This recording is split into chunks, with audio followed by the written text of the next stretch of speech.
Hey everyone, welcome back to my channel. If you're new here, my name is Dominique. I'm 24 years old, I live on my own, and I make videos on my personal finance journey, trying to become debt-free, all that good stuff. So if you like that, make sure to hit the subscribe button so you can see more videos about that.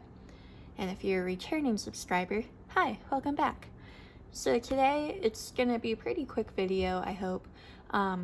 I'm just gonna flip through my bullet journal here. I had someone request a flip through, and I thought that'd be a really good idea because I show my bullet journal all the time, but you really only see the pages that really refer to my budgeting.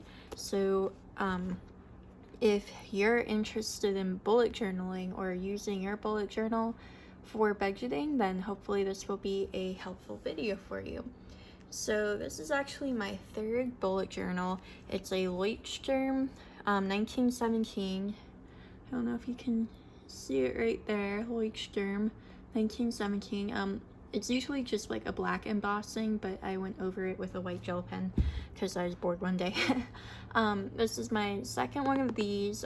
My first bullet journal was a gray one. Then my second bullet journal was a Scribbles That Matter bullet journal. And then I went back to the Leuchtturm. Yeah. So in college, that's when I first started bullet journaling, and I was more for acting as a planner because I couldn't find a planner that I could plan everything I needed to for school and for work and everything else in my life. So using a bullet journal, I was able to do that on my own because you can write whatever the heck you want to write in it. So the first page, it's just was like, please return to blankety blank. So I just wrote my name out in like a metallic silver Sharpie. And then I have my kind of like table of contents here. So when I go throughout the book, I just keep this updated a little bit, and it gives you a couple pages of it. I was gonna make a little like cover art thing on here, but I never got around to it. I did in my old ones, but not in this one. And then here I have a yearly calendar. Again, never really got around to finishing this. There are a lot of different ways that you can go about making these too, but the intention was to have like the month and then circle important days and then write those out here. But I have that pretty much all in my happy planner, so I didn't want to like recreate it, even though like I started recreating it but never finished it. Here I have a brain dump. Apparently I never have anything to dump here. This is kind of just like a catch-all. It's meant to be a catch-all, at least. You pretty much just like write down if you think, oh yeah, I have to remember to do that, you write it here. Again, I use my happy planner for that now, so this isn't really relevant for me. Over here, I have a 25 before 25 list, so I have 25 things that I want to do before I turn 25. I've only been able to think of 4 things, which would be travel outside the country, visit 3 new national parks, pay off 2 student loans, and move in with my fiance. We weren't actually engaged when I wrote that one out, so we probably will be living together for sure by then. Over here I have my reading list, so all the books that I have finished reading. I have 7 here now. And the goal was to have it like all filled out by the end of the year, or by the end of the duration of this bullet journal, but I make them like really small, so I don't know if that's actually gonna happen or not. But yeah, it's just like a little bookshelf you can draw books in. Here I have a goal planner. I saw someone on YouTube that also does bullet journaling. I have no idea who it was, but they made this, so like you list out your goal and then you list out how exactly you're gonna achieve it. Over here I have my need-want list, which I think is actually really helpful for if you're trying to stick to a budget, because every time you like have the urge to buy something, you put it in your need or your want list, and if it falls on your want list, then you're not going to buy it immediately because it's not a need, it's just a want. And usually, like, all these things by Ray on here, I pretty much forget about them within like a week, and then when I flip through here again, I'm like, oh yeah, I wanted that, but I haven't thought about it in like 3 weeks, so like I definitely don't actually need to get it. So yeah, that's just a little helpful thing. You all have seen these. These are my sinking fund trackers, so I just write out like how much I've put into my accounts for these things, and then just being able to keep track of them. Here I wrote out a little thing of like what my ideal day would be time-wise. That's not really like relevant anymore, I guess, because now I have like an actual job, and I made this when I was still in my internship, so maybe I'll make another one. And then here we get into like the actual months. So this bullet journal I did get for the new year, so we did start out at January. So I made a little like cover page for January here. I like to keep a tracker for my habits and my mood. So I always put like the habits up here, and they can be things that I want to make sure that I do, or that I want to make sure that I don't do. Like here, no eating out, so I didn't eat out for like all of January. Don't know about the last 2 days here because I just like stopped tracking. But yeah, just to like hold myself accountable, make sure I'm like doing stuff.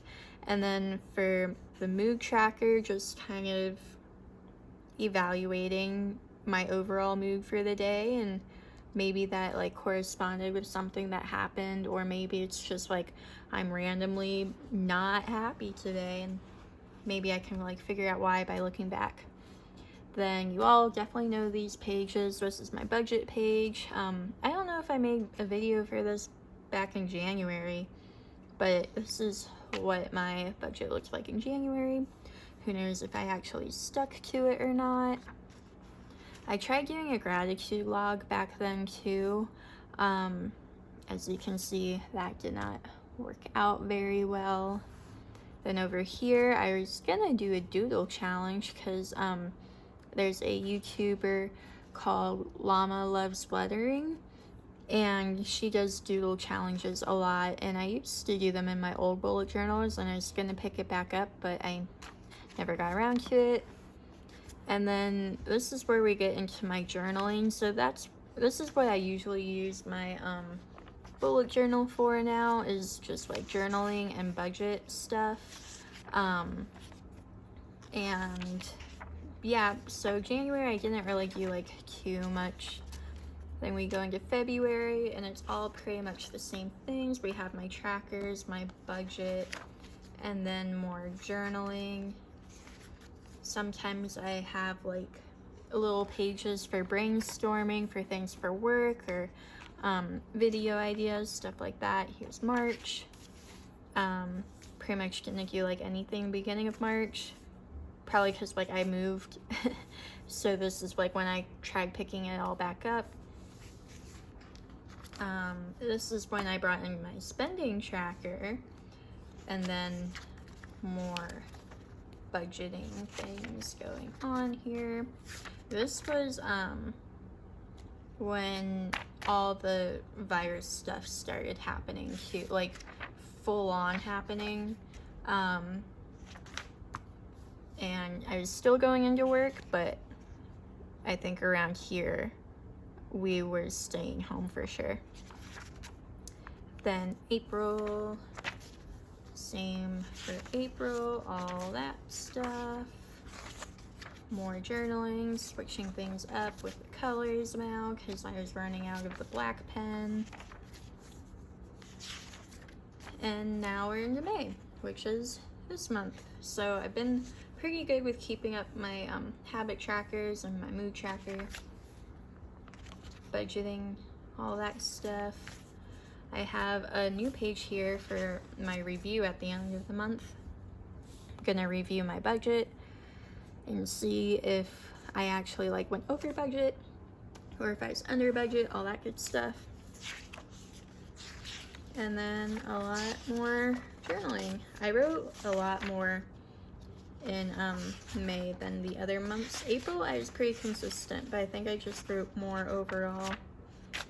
Then here I have a brainstorming page, and that's pretty much it. So I keep my keep my bullet journals really simple. I know a lot of people like whip out the like watercolors and paints and do all kind of artsy things. I'm not that kind of bullet journaler. I like, the most I have is washi tape, and I rarely use that anymore. I just keep it really simple because that's what I need. Some people use it as a creative outlet. I just use it for functionality. In the back I do have, don't want to show you that stuff, but I do have a like a pen testing page. But yeah, that's pretty much it. So hopefully if you were looking for like bullet journal inspiration, or you don't really know how to go about it, maybe this helped you out a little bit. Just know that if you are making a bullet journal, that it's for you and only you, so do whatever you want. You don't need to compare it to anyone else's. Do what works for you. Pretty much like your budget. Do what works for you. That's all I had for this video, so hopefully you all liked it, found it helpful if this is something that you needed help with. And with that, I'm gonna say bye, and oh wait, no, not bye yet. If you haven't already, hit subscribe down below, hit the like button too, and I will see you all next time with my June monthly setup. I think that's what the next video should be. Yeah, okay, bye!